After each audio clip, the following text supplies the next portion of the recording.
So, repressive coping is something that hits extremely close to home with me and a few of my friends.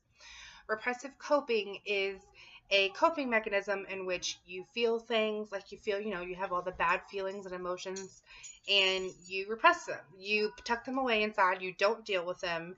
And some of us deal with it by drinking a lot of wine or going for a run or listening to music or doing drugs or whatever you do to get over feeling really, really bad.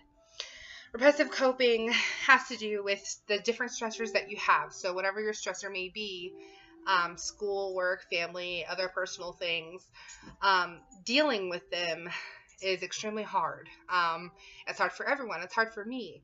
I repressive cope all the time. Things get a little too busy or some personal things come up, and instead of dealing with it, maybe going to therapy, maybe going to, talk to people that know a little bit more, I just drink 3 bottles of wine by myself watching Grey's Anatomy until I can't cry anymore. It's definitely not the greatest way to deal with things, and it's definitely something that you need to replace with rational coping, which is, face the problem full on. You see the problem, you face it, you deal with it, you get the help you need. Um, it can do with bad memories. It can do with anything. You see an ex-boyfriend, you run away instead of just facing it.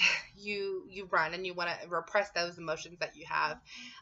It can help for short term, but I definitely don't think it's a long term fix for things. So instead of repressive coping, like a lot of us do when we get off work and you want to go have a beer, you should deal with rational coping, which is just deal with it head on, face the facts, come to terms with it, and get on with your life.